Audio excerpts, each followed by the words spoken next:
Aturan PPKM di Sulawesi Selatan yang kembali diperpanjang hingga 23 Agustus 2021 mendatang menjadi kabar kurang menyenangkan bagi bisnis hotel dan restoran. Hal ini membuat Asosiasi Perhimpunan Hotel dan Restoran Indonesia (PHRI) Sulsel kecewa dengan diperpanjangnya aturan PPKM yang dikeluarkan oleh pemerintah saat ini.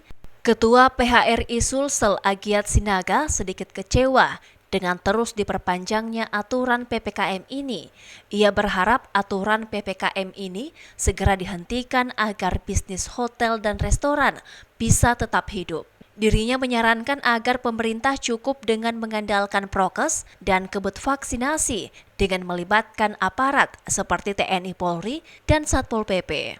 Memang kita pahami penambahan COVID yang begitu signifikan, tetapi harusnya tidak serta-merta harus terus diperpanjang dan diperpanjang kondisi ini.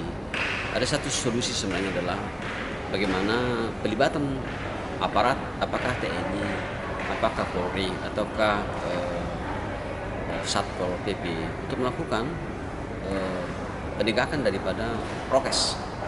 Yang kita harapkan adalah hentikan ini PPKM,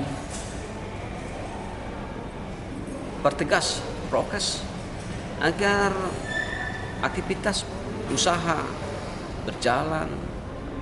Ada tongmi meeting, ada tongmi orang yang berkunjung, dan bisnis akan lebih dinamis. Dengan demikian memberikan nilai tambah buat pekerja yang banyak sekali sekarang pekerja dirumahkan. Sejak pandemi di tahun 2020 hingga 2021, bisnis hotel dan restoran sangat lesu. Untuk bisnis perhotelan, tingkat hunian mereka di bawah angka 10% dan bisnis restoran tingkat ketersediaan kursinya juga di bawah 10%. Agus Salim, Fajar TV, Fajar Radio melaporkan.